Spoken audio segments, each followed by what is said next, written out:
All right, I'm going to try to answer the question for you of how to make meatballs, Italian-style meatballs. God only knows there's a billion ways to do this. And I'm going to give you a good, solid base and a nice, tasty meatball in this particular lesson, okay? I'm going to go over the ingredients of the meatballs, and we'll take it from there. I'm going to start out with 1 pound of lean ground beef, 1 pound of ground pork, and 1 pound of Italian sausage. Okay? And so let's start by putting those in the bowl that we're going to mix this in. And then we'll get to the other ingredients here. Then we're going to put, it's about 3 eggs per pound, a little bit more. I'm going to give you 4 eggs. I'm just going to break everything right inside this. We're going to put everything in this bowl, and then we're going to mix them together. And keep in mind that when you're making meatballs, you're not making meatballs for one dinner typically. You make meatballs and then put them in a Ziploc and freeze them. So you have your own homemade meatballs whenever you get around to it. What I'm saying is that the production of making meatballs kind of requires you to make more than you need. Otherwise, every time you want it, you got to do this production, and you don't want to do that. So there's our 4 eggs.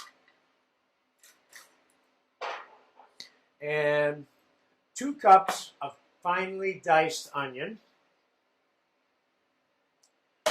And 1/4 cup of fresh basil. And we're going to put about 3 tablespoons of dried Italian oregano in here. We're going to put about 1/2 cup of garlic in here. But after this mix is all made, we're going to test a little bit of it in a pan to see how it tastes after it's cooked before we commit to rolling them all out and baking them off, which is what we're going to do, bake them off.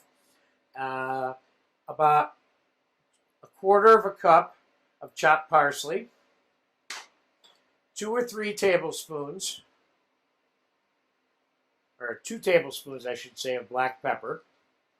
We're going to put a couple tablespoons of salt in here. And I'm going to mix this before I add the breadcrumbs a little bit. And that's the lion's share of the ingredients. But after we make a little sample in a saute pan to see how it tastes, then we'll adjust all of these ingredients. And I'll talk to you about some other variables that you could add to this or not add to this. Okay, so let's get this mixed first.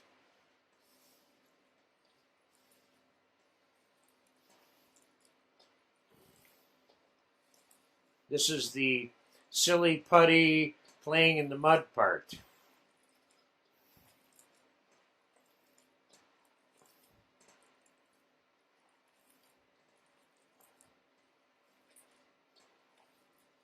This combination of the lean hamburger and the ground pork and the sausage is good. Of course, if you want to replace either one of those ingredients with ground veal, no problem. I've never made them with lamb, but I don't see why you couldn't if you wanted that flavor. Okay, let's put the breadcrumb in here. Now I have about 3.5 cups of breadcrumbs here. I'm going to put 2 cups in, 2.5 cups in to start.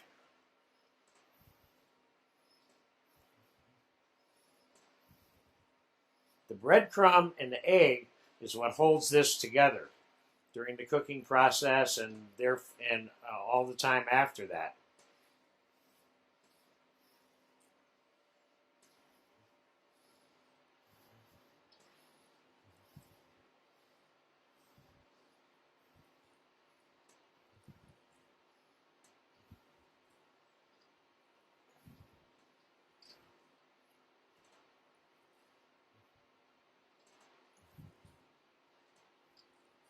This is getting close.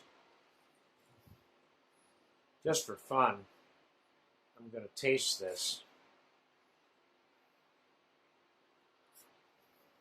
I spit it out because I'm not into eating raw pork. This definitely is going to need more salt. So let's get this a little bit more mixed.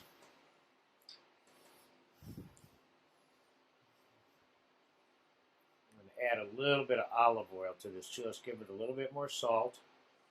Let's put 3 tablespoons of olive oil in there.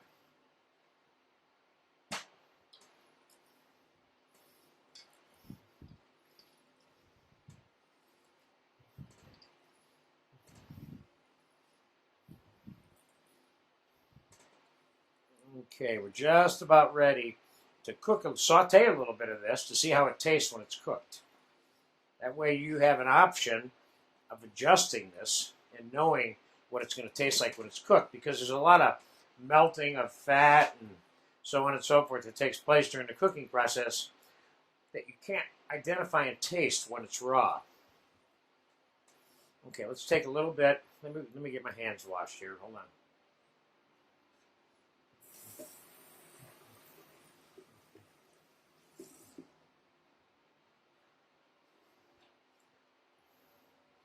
Okay, let's put a little bit of olive oil in this hot saute pan I have here.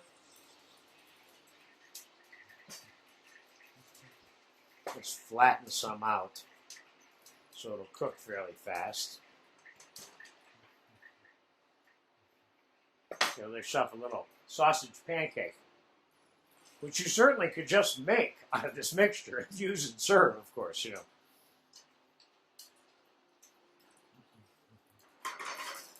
Other options that you can put inside here are endless, like I started out to say in the beginning. I'm going to see how that tastes, and I have some brown sugar that I might want to add to it too. You can put a little bit of sugar or regular granulated or some brown sugar, and I think I'm going to put the brown sugar, which is what I usually do, but I want to taste this first. As I was saying, other options. You could certainly put dried, but sauteed, chopped, and wrung out mushrooms in here. Certainly could use roasted garlic instead of regular garlic. Let's see how our sausage is doing here. It's getting close. Looks like something you might get with breakfast at the diner now, you know. But your basic technique for making these, I'm going to use this so I have some way of portioning them so they're all the same size. Now, you can make the meatballs any size you want.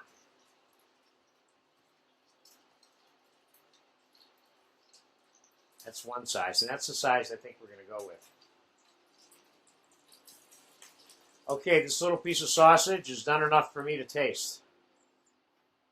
This is a good trick when you're making anything like this.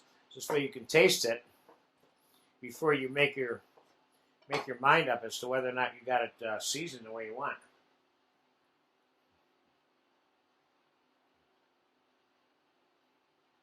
This has nice flavor. Very nice flavor.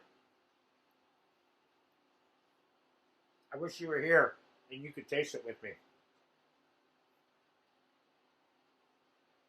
Okay, I'm going to put the balance of the breadcrumbs in here. And I'm going to put about 1/4 cup of the brown sugar in here.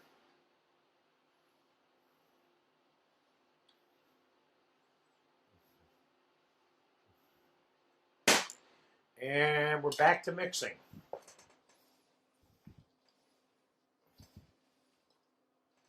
This might take us a couple of minutes because we got to get this really mixed well. You might want to make the mix, let it sit in the refrigerator for a couple hours so that the balls hold together easier and they're easier to roll. But you certainly don't have to. I'm not going to for this video. It seemed like the sausage had the right amount of salt in it too. Could I add cheese to this? Yes. I could put Gorgonzola cheese in here, Parmesan, Pecorino, Romano, any of those if I wanted to add that other dimension. Not to mention ground bacon that's cooked, you can also put in here, or uncooked, but either way, you can get the bacon flavor. I'm not doing that because whatever you end up making with your meatballs, you can put bacon in the sauce or bacon around it and all that if you wanted that other added flavor. Okay, this is mixed good enough for me. So I'm going to go over this whole rolling process with you again here real quick. I'll put a little bit of oil, olive oil, on the sheet pan.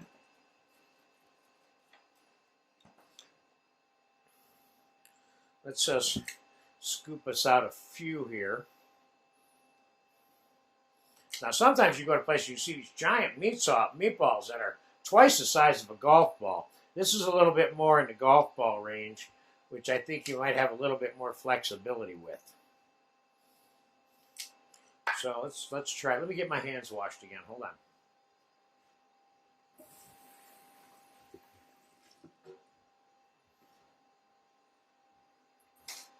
Actually, I keep going back to eat this sausage. This is good. So, you can portion them with a little scoop. Then you can tighten them up with your hand. Give them a little space in between each meatball and the sheet pan. We're going to bake these.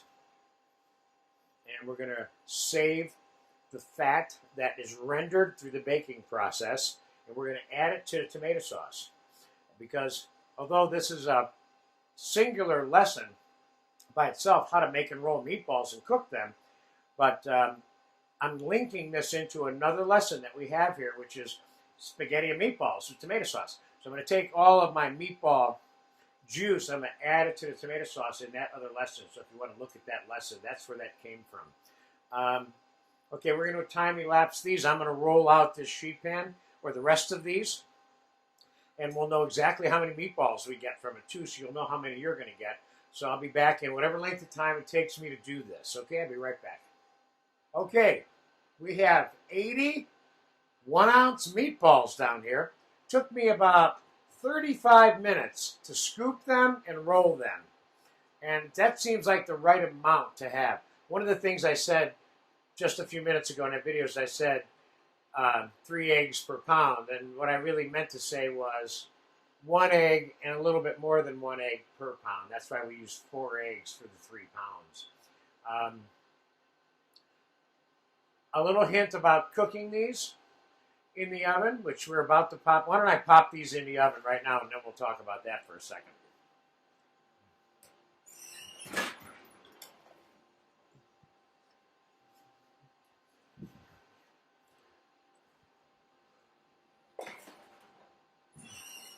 So I'm starting these out at about 350.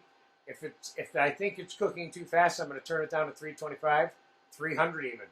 You don't want to cook the meatballs really fast. You want to cook them slow, give them some time to render, because what happens is you cook them fast on a 400, 450 degree oven. When the heat gets to the middle, it tries to get out, it starts breaking it can break your meatballs up a little bit. Not to suggest that you don't want to brown them a little bit while they're in there, because that's okay, but that's not necessary. Remember, when you're reheating the meatballs, because typically this is something that's made, cooled, stored, and then taken out and reheated when you want them, okay? You can always brown them a little bit in a saute pan from when they're cold and heat them up in the sauce or whatever on top of after browning them.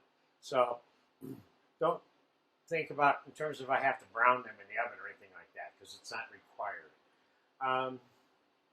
This is a very tasty meatball, and make sure again that you oil the pan a little bit. Now during the cooking process, depending on the mixture of meat that you use, I showed you 1 pound, 1 pound, 1 pound of those 3 different meats: the sausage, the pork, and the beef. You may want to not have the pork. You may have 1 pound sausage and 1 pound beef only. You're adjusting the flavor based on your specifications and what your wants or cravings might be in terms of the taste. But one of the things about this meatball recipe, which I think you'll find after you make it and eat it, is that we're so used to eating ground beef meatballs that maybe have onion in them and a little bit of seasoning. And meatballs, no matter how you're eating them in the dish that they're served with, when you get to the meatball, all you're eating is the meatball. So in this case of this particular formula that I showed you, what you have is a very tasty meatball that can stand on its own. Doesn't need to be smothered in a great sauce. I mean, not that we wouldn't have a great sauce, but point is that this meatball by itself is good, which is better for things like meatball sandwiches and things like that. So I will tell you exactly how long it took to bake these meatballs. I'm going to keep them around 350, 325, and I'll get back with you when they're done. We'll bring them out here, and I will take the liquid that's on the pan. And by the way, if they bake a little bit dry, I'll add some water to those half sheet pans while they're cooking to make sure that they're moisturized, and it'll help. It helps cook them, a little bit of moisture in there, but they should have their own moisture. So I'll be back when they're done, and we'll talk a little bit more about that. Okay, the meatballs took about 25 minutes. They didn't give off a lot of fat or grease or residue from the baking process. I did add about a cup and a half of water, about a cup of water to each sheet pan because they were starting to brown a little bit on the bottom, which there's nothing wrong with that, of course, you know. But the inside of the meatball, completely cooked in 25 minutes. Jeff, may I see that again?